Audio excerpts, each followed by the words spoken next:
Le 9 août, la ville de Nagasaki a commémoré le 79e anniversaire du bombardement atomique de 1945, une tragédie qui a marqué profondément le Japon. Cette année, la cérémonie a pris une dimension politique inattendue. En effet, Israël n'était pas invité. Je te propose dans cette vidéo d'explorer comment le traumatisme historique du Japon résonne avec la situation actuelle à Gaza. Les cicatrices laissées par les bombes atomiques sur Hiroshima et Nagasaki en 1945 ont forgé un fort courant pacifiste au Japon. Les souffrances des survivants, les hibakusha, sont encore présentes dans la mémoire collective, rappelant l'horreur des destructions massives. Cette sensibilité explique pourquoi Nagasaki a décidé de ne pas inviter l'ambassadeur d'Israël à la cérémonie cette année, contrairement à Hiroshima. Cette décision a été prise en raison du massacre en cours à Gaza, où les bombardements rappellent tristement l'expérience japonaise. Cependant, cette non-invitation a provoqué une vague de réactions internationales. Les pays du G7, dont les États-Unis, la France et le Royaume-Uni, ainsi que l'Union européenne, ont décidé de boycotter la cérémonie en signe de protestation. Pour eux, l'exclusion d'Israël est vue comme une politisation de l'événement.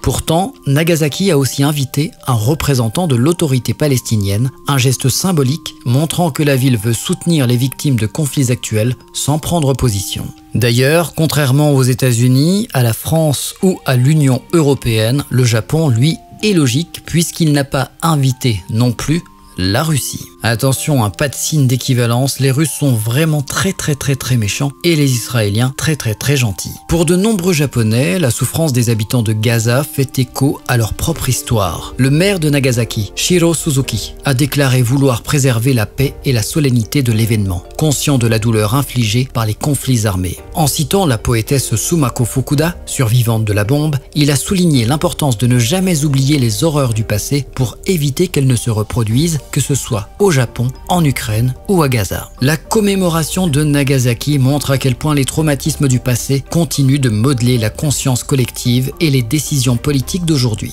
Le refus d'inviter Israël, la présence de la Palestine, tout cela souligne la volonté de Nagasaki de se positionner du côté des victimes de guerre tout en envoyant un message fort contre l'usage des armes nucléaires.